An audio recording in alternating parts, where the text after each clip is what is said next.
حيدر سليم مواطن لبناني قام بتأدية مراسم الحج العام الماضي. خلال أدائه فريضة الحج قام بتصوير مقطع فيديو يظهر فيه وهو يردد بصوت مرتفع دعاء لظهور الإمام المهدي، وذلك خلال أدائه شعيرة الطواف حول الكعبة، ويردد عدد من الناس وراءه تهليلا بدعائه. وعندما وصل الفيديو إلى علم السلطات السعودية فيما بعد قامت باعتقاله. ذكرت العائلة أن سليم لم يعمد إلى نشر ذلك الفيديو على صفحته، بل أرسله إلى أحد الأقرباء قام ذلك بالقريب بنشره. هذه اللقطات من ذلك الفيديو وقد صور العام الماضي أعيدت مشاركته على مواقع التواصل الاجتماعي.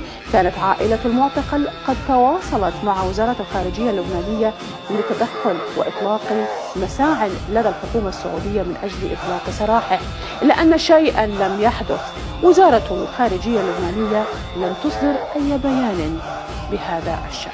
والدة الشاب اللبناني حيدر ناشدت المسؤولين مطالبة بالعمل على حل أو على إيجاد حل لإعادة ابنها من السجون السعودية، واعتبرت أن ابنها مخطوف وليس معتقلا. ابني اختطف، بدي اقول اختطف ابني، لانه ابني ما عمل ذنب ولا عمل جرم.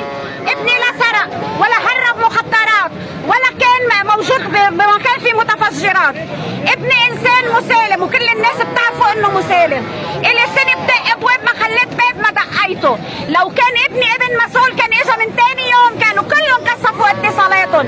مواطن سعودي انخطف، اتحرك لبنان بكل اجهزته الامنيه. نحن ضد الخطف، نحن ضد العنف، نحن ما بنقبل حدا ينظلم، لكن ليش لا ينظلم ابني ابن هيدا البلد؟ يا وزير الداخليه تفضل حرك لي ساكنك، تفضل طالب لي مقاتلك.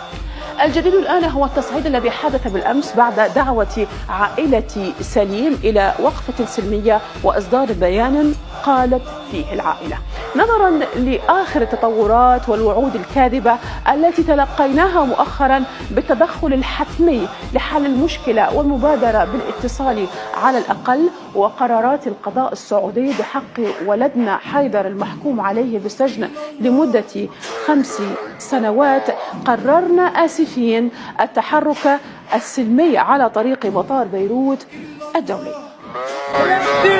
يوما نرى مهدينا مستندا إلى جدار الكعبة مجندرا بصوته الحيدري: ألا يا أهل العالم أنا الإمام القائم، ألا يا أهل العالم أنا الإمام المنتقم. يا طالبا بدم المقتول بكربلاء، يا فارق الحجاز، يا بقية الله أدركنا. لبيك يا مهدي، لبيك يا مهدي.